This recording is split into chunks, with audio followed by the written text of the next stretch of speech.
Hi guys! Kumusta kayong lahat? Sana kung nasaan man kayo, safe kayo, lalo na dito sa amin.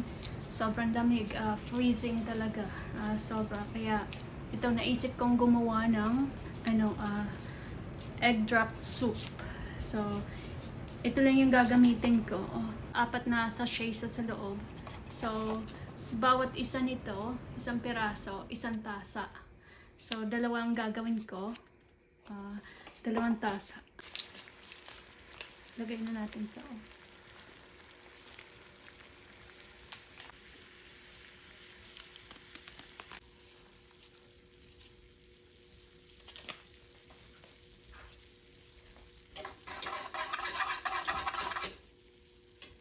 So, ayan na. Tapos, lalagyan lang natin ito. 2 itlog. Ayan. 2 itlog.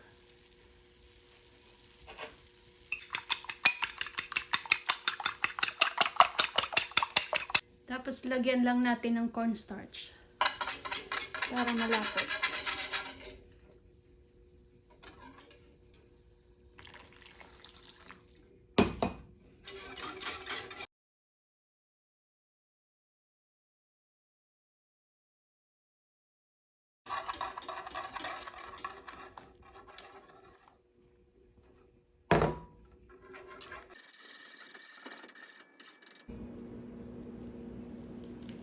Spring onions.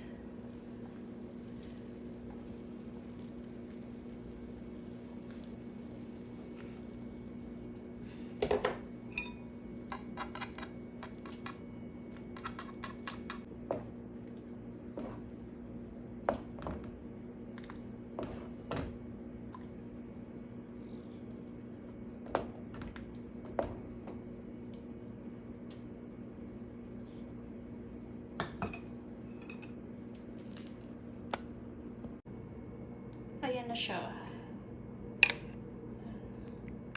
Di ba napakadali? Init pa. Sarap.